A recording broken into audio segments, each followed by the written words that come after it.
We made it through October and here I am with another wrap up, so let's get into it. Welcome back to my channel. For my month of October, it was, I want to say quiet, but I think if I was to really sit back and reflect and write down exactly what October was for me, it would be busy, it would be a lot. I accomplished a lot, I think would be the general line, but just off the top of my head, I'm like, nah, I didn't do that much.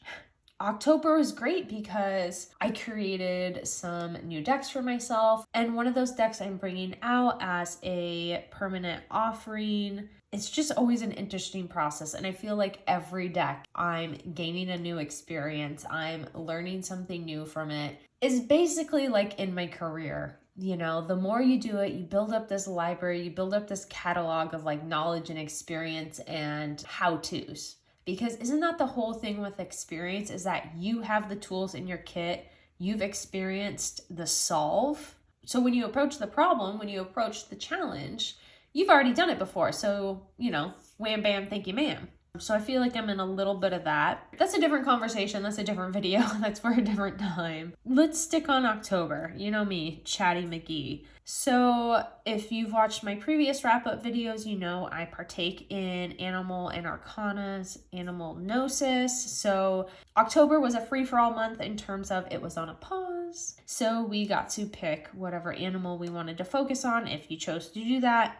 I believe there was like a spinny wheel to see what animal you land on or something. Tegan, let me know. I totally forget. How did I land on bear? I know it was like, I was feeling bear, and I think it was like a spinny wheel, and it landed on bear because I remember it wanted to land on oyster, and I was like, please no, and the next one was bear, and I was like, yes!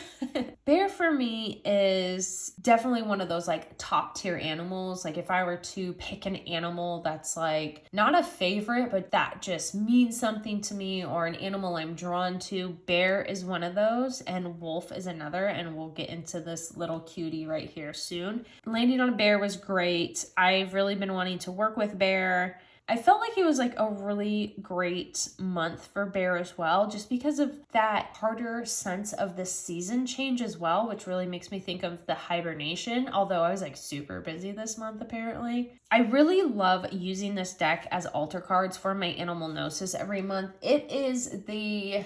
I am going to mess up the title because I get the words jumbled up for it. Messages from the Great White Bear Oracle. I don't have the box in front of me and I'm spacing on the order that the words are in. Anyways, I love this deck so much. I love to use this deck so much for Animal Gnosis because it is in my like general larger region of the Pacific Northwest. So most of the animals I'm very familiar with and they're semi-local, or at least I know them and can feel the sense of like I grew up with these animals. I love these for altar cards, and this month Bear focused on introspection, manifestation, and silence, which I feel like is a really interesting balance because for me, this is like feeling very internal, and I feel like I had both an internal month but also a lot of external commitments and releases. So I feel like I probably balanced the bear energy a little bit this month. I did actually take some days to just do nothing, which is really rare in my day. So I feel like I was definitely embracing bear on those few days of October. And another thing I learned about bear that I had no idea, did you know that, let me share this little fact, that black bears also come in a range of colors: cinnamon, blonde, brown, black, a few others that I'm forgetting the names of. I had no idea. Like I always thought it was like grizzly bear, black bear, brown bear, but like technically I guess brown bear is actually a brown black bear. I did not know that. I don't know, is that common knowledge or not? If you're in the Pacific Northwest, or if you have a tie to the Pacific Northwest and you are an animal lover, definitely look into getting this deck. Okay, so then this little cutie came in, and it's a wolf. We have a little spirit totem wolf, and this is by Wild Talisman. This is my second piece from her, but I'm so excited to finally have an animal by her. I have a little forest sprite, and he is very cute. But you know me, I want to have an animal. So this is on my altar. I also have a really cool like African black clay giant wolf incense holder sculpture. So this little guy sits in front of the big guy, which it looks really cool. So I'm super excited. It's just so cute. It's ceramic. How adorable. It's like, I want to ride it. It's so sweet. Look at that face. That's sort of the general vibe that I had in October. I actually had a lot of opportunities to do some great readings for myself. The past 2 months, I really haven't had the time, the energy. I was just kind of in a bit of a low with readings. And so for October, I was really able to get into that. So we're going to look at the decks that I used the most, the pairings that I used the most. I had some really amazing pairings with some really amazing readings in October. So I definitely want to show you the decks that I used and how I used them. So let's get into that next. This one's going to be a little tough to show full frame, but we'll make it work here. You get the idea. I absolutely fell in love using these 3 decks together. I used it in this exact spread every time. We're focusing on these 2 archetypes up here for the reading start. Then I place the card here in the top center, and that gives me a little bit of a notion, a little bit of a nudge to what these archetypes are leaning towards. I go then down diagonally to this bottom half of the spread on the left and the right, and I continue out that narrative. I continue out that reading and filling in really what the cards want to say. And I end the reading with this single card in the lower center here to just summarize and cap the meaning off. And it has been glorious. Seriously, these 3 have been amazing together. I love the color palettes together. I love the mixed illustrations. The Citadel with the disordered in the black and white with the pops of like the bronze and the red really play into the Nicoletta one. And it is just such a strong reader. Like for me, I'm just like, labels and terms I don't always really love. And thinking about like inner child just kind of gives me the little bit of the cringe. I have absolutely no problem with it, but just for me personally, and obviously that's probably something I need to look into for myself. If I'm having that reaction to it, this is giving me such inner child readings. It is so strong. Like I'm seriously flabbergasted every time I did a reading with these 3 in this exact spread, in that exact order I described. It has been brilliant and really clear, direct messages that aren't sugar-coated. It's very direct. I think there's some harsh truths to be said amongst these 3 decks together, but it never feels like too much or that it's going in a place that's like hurtful, right? And that feels like weird to say, but even when I had a really wild spread of like spicy cards, it still read so fluidly and so beautifully for this like message that even though the cards were like, ooh, yeah,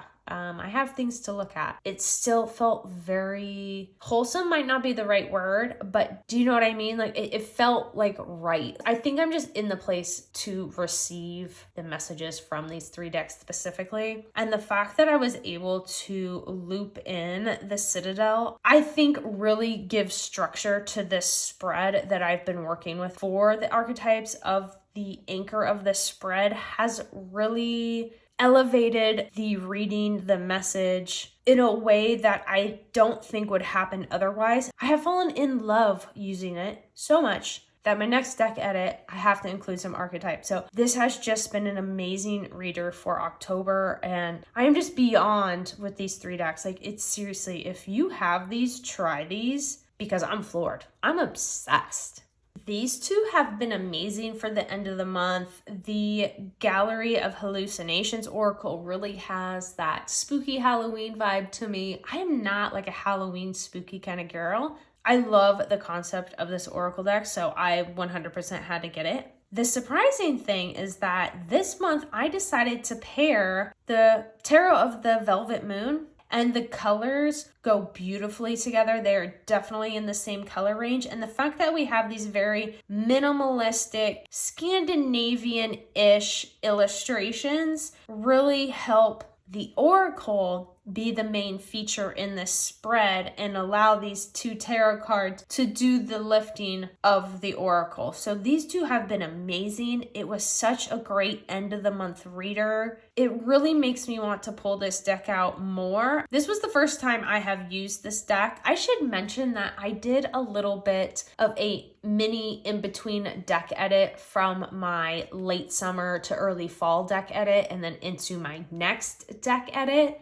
So I had a little bit of like a haphazard in-between deck edit for myself that I didn't really think was like curated or focused enough to put a video together of just that specifically, because it was just so loosey-goosey. But I had decks that I really wanted to like pair and toy with. So this one kind of ended up being in that, and I did not start with the intention of pairing these two together. So they worked beautifully. I really love the way that this tarot just almost becomes like a neutral factor, and it really gives story to the oracle. It really gives like that structure and that foundation to the oracle cards. It is just great. And can I just say the guidebook is so freaking fun on this oracle deck. I just love when a deck plays into a theme really well. And this certainly does that. So these two were big hitters for me in October.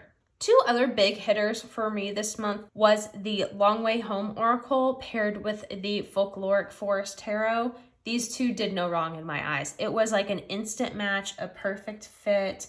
I loved everything about it. The readings just went so beautifully together. But I also did find another pairing with a new deck I got this month that I absolutely adore with this deck. So Folkloric will probably be getting the boot and the other deck will be getting the pair with this. But these two were so wonderful together. The way that the Folkloric Forest really sits back and builds out the environment of the Oracle deck works so well. It's like the last pairing. It has this subtlety to the tarot to allow the oracle to do the lifting, to allow the oracle to do the shining. The tarot is like the two buff arms, and like the oracle is like the thing that's being propped up. It is just such a beautiful two decks together. The energy and the mood definitely feels right. There's a lot of nature imagery and energy in the Long Way Home Oracle, so Folkloric naturally latches onto that and really enhances that in the reading, in the pairings. I just loved it, and I'm not just saying that because this is my own deck.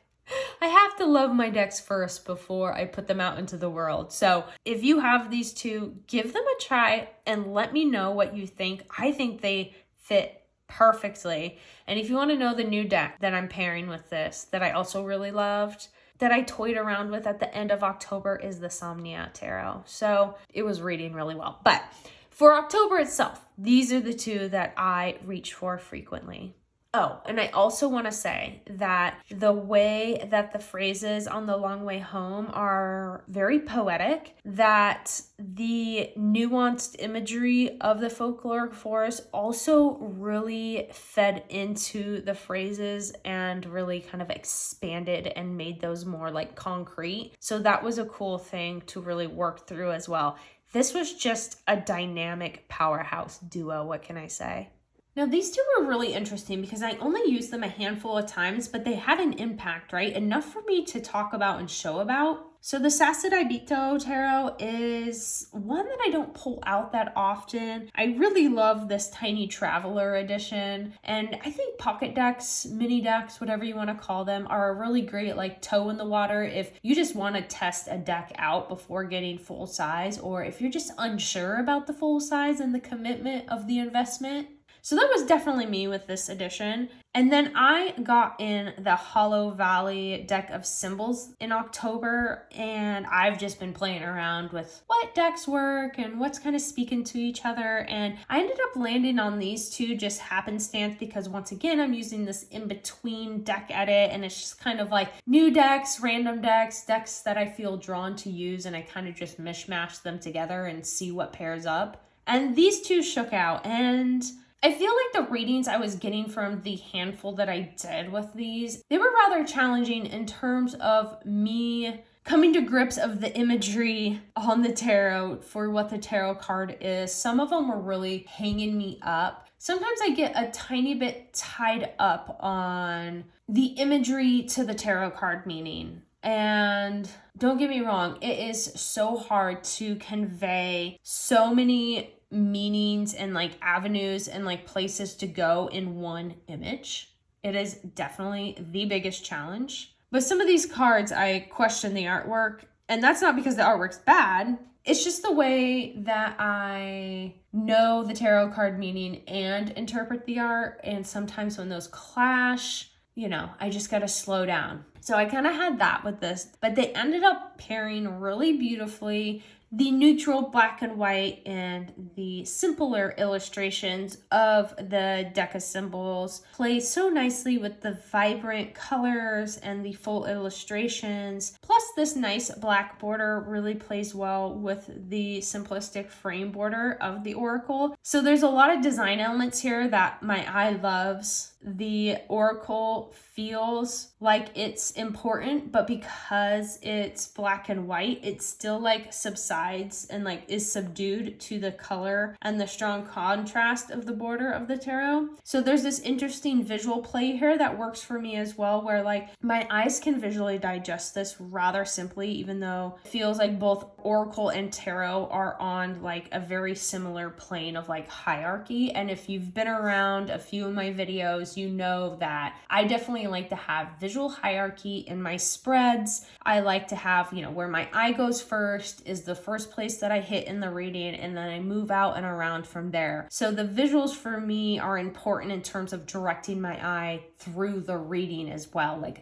that is a part of how I read versus a very set questions and like spread placement. It's a bit more on the intuitive side in terms of embracing my design background and using that a part of my practice. So that's just to say how that went for me. So yeah, these two were really cool. I think I will definitely approach these again. And I feel like in a spring summer deck, actually I really like the idea of spring because coming off of winter, this could feel very winter, and moving into here would feel like the blooming of spring, right? So that could be an interesting idea. And consider that as well in your pairings. Like, how do you use color and design to like move through seasons as well? Anyways, I told myself this was going to be a shorter video, but I cannot help myself from talking. So let's wrap it up. These were the decks that I used the most. So now let's look at the decks that I brought in to my collection in October.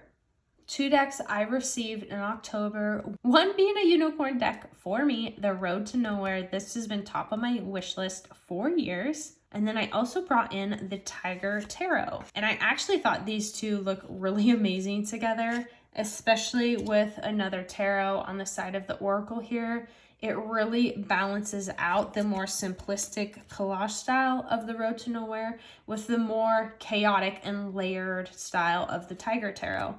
And what I really love about the Tiger Tarot is that while it's super busy still visually, the collage itself isn't busy. It's just that the pieces that are used are heavily patterned or have a lot of visual information in them. So while the subject matter, the focus of the composition is very clear and very obvious, the elements around it aren't bombarded or cluttered with even more pieces. You know, there's only a few additional pieces, but it still feels super busy because there's a lot of texture, there's a lot of background information to read into this. Whereas this one is very background piece and a few main foreground pieces. So I will be using these two in November, so I'm super excited about that. And it's just really unreal to have this deck now. And I am so thankful to give it a home and to have purchased it from who I did. So if you're watching, thank you. I'm so excited, as you know. And these two, I'm just having a ball with. The Tiger Tarot is going to be one that I have to go a little like slow with because I want to digest the guidebook with this as well, because it does go a little bit off the rails, and I think in a good way. While it says it's inspired by the Rider-Waite Smith, some of the card entries I've read have definitely gone in a different direction, and I'm totally here for that. I just want to sit and understand it. So that will be my November deck use because I am going to use the Road to Nowhere as a daily draw journal practice in November. So we'll talk about that later, but that's kind of the vibe. So I probably will end up using the tarot along with it, but I think I might just journal on this. So yeah, these two were really big, exciting purchases this month, and this one especially, and I'm calling it my early Christmas present. So I don't foresee myself getting like too many other decks. I say that, and the last like 3 months I've brought in a lot of decks. But I also like come to points in my collection where I don't buy a lot for a long time. And then I kind of like go in a wave and I bring a bunch in and then I don't for a while. And I think that's probably relatable. So I have just kind of been in a little bit of a collection oomph phase. I mean, there's only so many decks that I want, but I feel like there's always new ones I'm discovering that I want. What's up with that? Oh, this winter light, it is being tough. This is my cue to like wrap it up, even though we just started. So a deck that I didn't know existed and I didn't know I needed is the Mystic Mushrooms. And this is an oracle deck based on photography of mushrooms. Look at the backs, aren't those so cool? I discovered this on a YouTube video. I think it was for fall decks. And if I remember, I will link the video down below. And the gal said that it's out of print and the shop's on pause. And I was like, dang, this is such a cool looking deck. And I love the fact that it has this foresty, pukey, diarrhea green. I love that color. And the photography of mushrooms, which I felt like was rather unique. And of course, I just loved the backs. So I ended up finding a copy on eBay just from Googling it. And I was like, oh my gosh, no way. This is meant to be. It's right here, ready. And here we are. So it comes with this really great book as well. Now, this is what I'm really excited to get into, because look how much information is written per card. And it feels really useful. It feels like practical information, but also really great like divination information. It has like a touch of like mythology in there. And it just seems really well thought out. So this is obviously one where you really do need to reference the guidebook unless you are familiar with the mushrooms, which more power to you, because I am not, so I will be referencing the guidebook. And I just feel like this is a really cool one, especially because just how mushroom dense of an area I live in. And my husband loves foraging for mushrooms, so this was one that I knew he would really like as well. So yeah, I'm really excited. It feels like a very fall deck, right? It might end up in my more like wintry deck edit, because I did put together a new deck edit and this did not make the cut. So this will maybe find itself in the darker months of late fall into, no, this will find its way into winter, early spring maybe. I don't know, we'll see. Just depends on when I do another deck edit. But it's cool, right? Have you ever seen this before? That was all the cards. It's only 30 cards, but it's a really cool one. I also picked up the Somnia Tarot, which I've always had my eye on this deck. I have just never gone for it. I don't know. I felt like maybe it was out of my reach in terms of the concept and the imagery. But the funny thing is like now that I have the deck and I flipped through it and I've sat with the artwork, it is exactly one of the ways I interpret and read the cards as well. Once again, it's that thing of like, how do you represent this like bigger concept that has so many different little avenues in one image? And the way that these images are portrayed are definitely right up there in my wheelhouse in terms of how I view art conceptually, how I view the tarot meanings, and how do I link those together. So I'm actually really thrilled I have this now. I went for the first edition just because I didn't want to miss out if I wanted the first edition. Now that the revised editions are out, I can always pick that up, but I don't know if this is something that I will always be able to get. So that's why I ended up getting the first one. Plus, I actually really kind of like the borders. We'll see though. I do really like the way that Oracle looks. I love the imagery. I just really love the concept. And then I also picked up the companion book, and just reading how straightforward the artwork is written about and is connected to the tarot. I really like that very straightforward style, and I think it's an awesome way to help interpret the artwork in tandem with the tarot card meaning. So I'm excited to use this one. I did pair it with the Long Way Home Oracle, and I thought it was reading beautifully together. Every flip was just so perfectly connected and bouncing from one another. They were so chatty. Just everything was working. Do you know when that happens? You're just like, flip, flip, flip. Like there is no wrong or confusing or like pausing moment through the cards. It just is so like fluid and connective. And I was like, okay, I think these two really want to be paired. But I also really love the Oracle paired with Folkloric Force. So, you know, it may have found a couple of partners. But yeah, this one was really cool to get into. For some reason, this is like really giving me my birthday month of January. Not that a deck needs to have a time or a month, but sometimes I just like to look at the decks that way. And this one is giving me that sort of transitional season vibe. Okay, so I bought Dirt Gems again. I had this last year in March when it first released, and I returned it.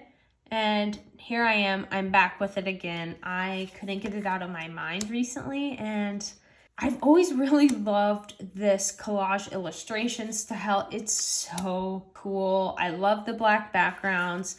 It fits a really great spot in my collection for decks. It balances out that sort of like dark but vibrant, right? Like it can go with darker decks. It can go with like bolder, brighter decks. And I think having those sort of key decks like that really can move from like style to style really do help if you are into the artistic pairings. And this was one of them. And I don't know, I forget what happened. It just like popped in my head. I'm like, you know what? I think I need this again. And I really do love the illustrations. Sometimes I just get in a fussy funk and I start kicking decks to the curb.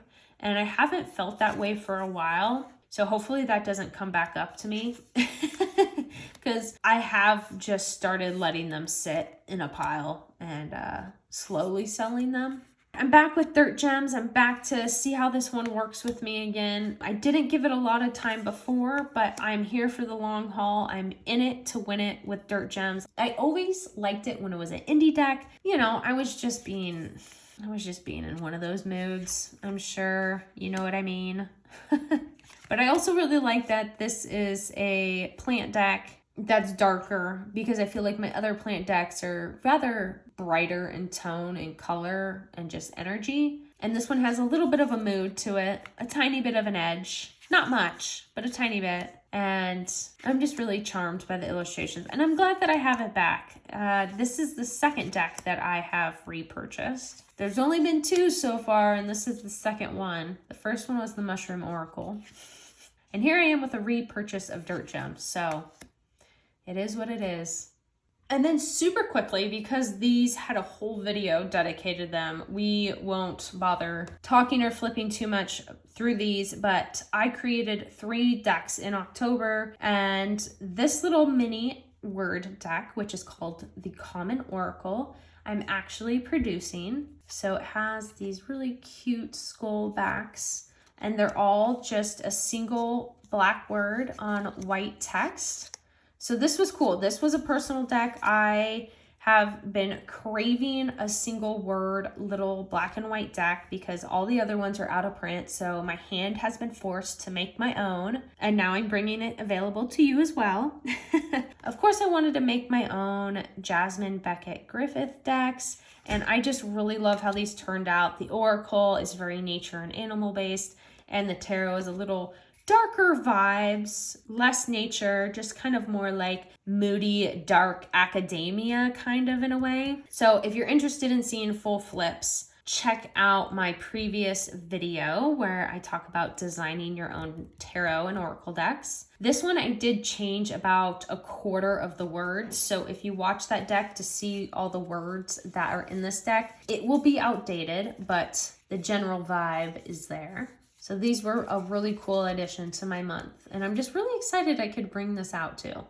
Well, I better start wrapping this up ASAP because I am drastically losing my light. So I just wanted to say thanks for hanging with me through my October wrap up here. I definitely had a really lovely month. Like I said, it was busy, but I felt like when I look back, I'm like, did I really even do anything? But I think I did a lot. I received some amazing decks, an amazing purchase for Christmas here with my unicorn deck, some really new and unique finds, and just being able to take the time for the self-care and to be able to do readings for myself this month regularly was such a huge benefit. It feels so amazing to be able to sit down and just take that quiet time, even if it's 1 minute, 3 minutes, 5 minutes, or 25 minutes. Being able to sit down in the quiet to yourself, do whatever rituals that you have, and to read some cards for yourself really is that time for me. That's for me. And I very much value that. So being able to partake in that this month, I am very thankful and appreciative for. And I'm just so happy that I could be here and share my experience and share my goodies and talk all the things with you. So thank you so much for hanging out with me, and I will catch you on the next one. Bye.